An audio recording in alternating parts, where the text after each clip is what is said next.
Их хадын цуваа хотхны баруун талд төв зам дагуу бэлэг тэргуул сургуулийн хажууд байралтай Dayun Vista орон сууцны төслийг танилцуулж байна.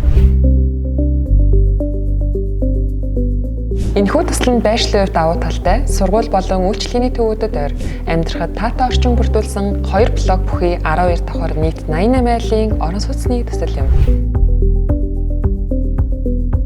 Dayun Vista төсөл нь бүрэн дутгамал гадна металл фасад болон захилгааны хувцас нь Эрдмийн компани зэс утсаар тоноглогдсон ба зэвэрдэггүй нэр чухал. Герман стандартын 3 давхар цэлгэр том цонх гээд таны гэр бүлийн 5 тухыг хангасан төсөл юм.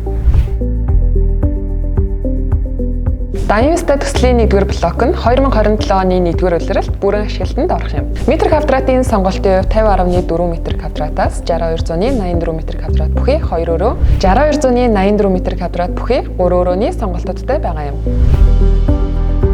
Борлуулалтын албаар гэрэлт үйл хөдлөх хөрөнгө зүйчлийн компани ажиллаж байна. Хэрэв та мэдээлэл авах хүсвэл дээрх утсаар холбогдно.